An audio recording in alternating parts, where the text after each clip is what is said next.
स्वागत है आप सभी का मूर्ति नॉलेज में। और आज हम लोग डिस्कस करने वाले हैं अल्पकालीन उत्पादन फलन की दूसरी अवस्था या उत्पत्ति के दूसरे नियम की, यानी उत्पत्ति समता नियम की आज हम लोग यहाँ पर व्याख्या करेंगे। आखिर उत्पत्ति समता नियम है क्या?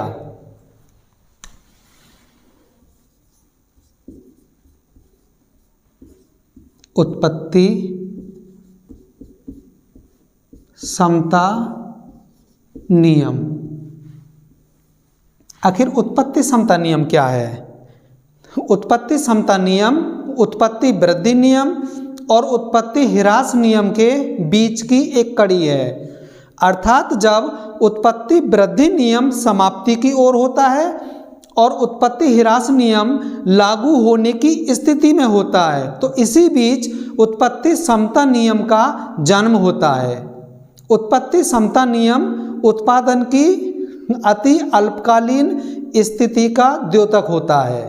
संक्षेप में या अन्य शब्दों में हम इसे इस प्रकार भी व्यक्त कर सकते हैं कि साधनों में वृद्धि करने पर जब सीमांत उत्पादन समान अनुपात में बढ़ता है तो इसे उत्पत्ति समता नियम की संज्ञा दी जाती है। अब इसे हम एक सारणी और एक चित्र की सहायता से समझते हैं। पहले हम लोग एक सारणी तैयार करेंगे और उसके माध्यम से फिर एक चित्र की व्याख्या करेंगे। सारणी में सबसे पहले लेंगे हम श्रम व पूंजी की इकाइयाँ। श्रम व पूंजी की इकाइयाँ। दूसरे नंबर पर हम लोग लेंगे टीपी यानी कुल उत्पादन। तीसरे पर लेंगे हम एपी यानी औसत उत्पादन। चौथे पर लेंगे हम लोग एमपी यानी सीमांत उत्पादन। इस तरीके से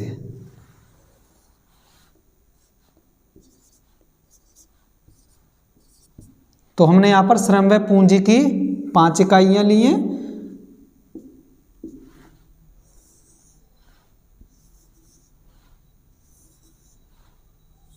अध्ययन की सुविधा के लिए हम लोग ये सब बना रहे हैं कॉलम। मान लीजिए कि जो टीपी है वो दिया हुआ है हमें 50, 100, 150, 200 और 250। अब हमें निकालना है एपी। अब एपी हमें कैसे प्राप्त होगा कि जो श्रम व पूंजी की इकाइयाँ दी हुई हैं, श्रम व पूंजी की हमें इकाइयों का भाग टीपी में लगाना है, उससे हमें एपी प्राप्त हो जाएगा। तो एक का भाग जब हम 50 में लगाएंगे तो इसका 50 आ जाएगा, 2 का भाग 100 में लगाएंगे तो इसका भी 50 आ जाएगा, और 3 का भाग 150 में लगाएंगे तो इसका भी आंसर 50 आएगा, और 4 का भाग 200 में लगाएंगे तो इसका भी आंसर 50 आएगा, और 5 का भाग 250 में लगाएंगे तो इसका भी आंसर 50 आएगा। अब हमें निकालना है एमपी। जो एमपी निकलेगा वो हमें टीपी में से प्राप्त होगा, यानी जो टीपी की वैल्यू दी हुई है वो नीचे वाली में से ऊपर वाली वैल्यू को माइनस करते चलना है, तो हमें एमपी प्राप्त हो जाएगी। जो 50 है 50 के यहाँ पर 50 आ जाएंगे। ये 100 है, 100 में से 50 को माइनस करेंगे तो 50। ये 150 है, 150 में से 100 को माइनस करेंगे तो 50। ये 200 है, 200 में से 150 को माइनस करेंगे 50। ये 250 है, 250 में से 200 को माइनस करेंगे तो 50। तो ये हमने एमपी भी प्राप्त कर लिया। अब इस सारणी के आधार पर हम एक चित्र का निर्माण करेंगे जो कि उत्पत्ति समता नियम की व्याख्या करेगा। ये हो गया एक्स अक्ष, मूल बिंदु O, और ये वाई अक्ष हो गया। यहाँ पर श्रम व पूंजी की इकाइयाँ, मान लीजिए कि यहाँ पर श्रम व पूंजी की 5 इकाइयाँ दी हुई हैं। ये वाली 5 इकाइयाँ 2, 3, 4, 5 और यहाँ पर दिया हुआ है हमें उत्पादन 10, 20, 30,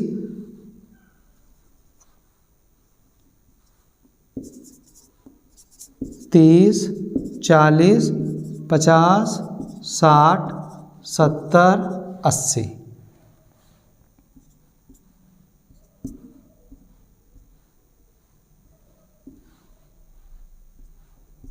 इस प्रकार हम लोग अध्ययन की सुविधा के लिए करते हैं इस तरीके से। तो अब हम लोग यहाँ से हेल्प लेंगे चित्र को बनाने की, यानी सारणी के अनुसार हम इस चित्र का निर्माण करेंगे। पहली इकाई के सामने जो हमें सीमांत उत्पादन प्राप्त हुआ है वो 50 के बराबर प्राप्त हुआ है। तो एक के सामने जो एक को लेंगे, एक इकाई के यानी एक इकाई लगाने पर हमें 50 के बराबर सीमांत उत्पादन प्राप्त हुआ है। दूसरी इकाई लगाने पर भी हमें 50 के बराबर उत्पादन प्राप्त हुआ है और तीसरी इकाई लगाने पर भी हमें 50 के बराबर उत्पादन प्राप्त हुआ है। इस तरीके से, और चौथी इकाई लगाने पर भी हमें 50 के बराबर ही उत्पादन प्राप्त हुआ है और पांचवी इकाई लगाने पर भी हमें 50 के बराबर ही उत्पादन प्राप्त हुआ है। इस तरीके से अब इन बिंदुओं को हम यहाँ से इस तरीके से सबको मिलाएंगे, इस तरीके से।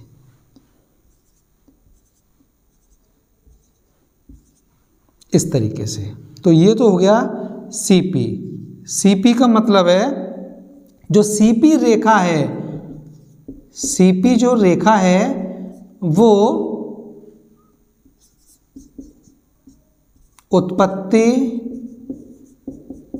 समता नियम को व्यक्त करती है, उत्पत्ति समता नियम को। तो यहाँ पर हम देख पा रहे हैं कि जब उत्पादक ने श्रम्य पूंजी की पहली इकाई लगाई तो हमें सीमांत उत्पादन 50 के बराबर प्राप्त हुआ, और जब दूसरी इकाई का प्रयोग किया तब भी हमें सीमांत उत्पादन 50 के बराबर प्राप्त हुआ, और जब तीसरी इकाई का प्रयोग किया तब भी सीमांत उत्पादन हमें 50 के बराबर प्राप्त हुआ।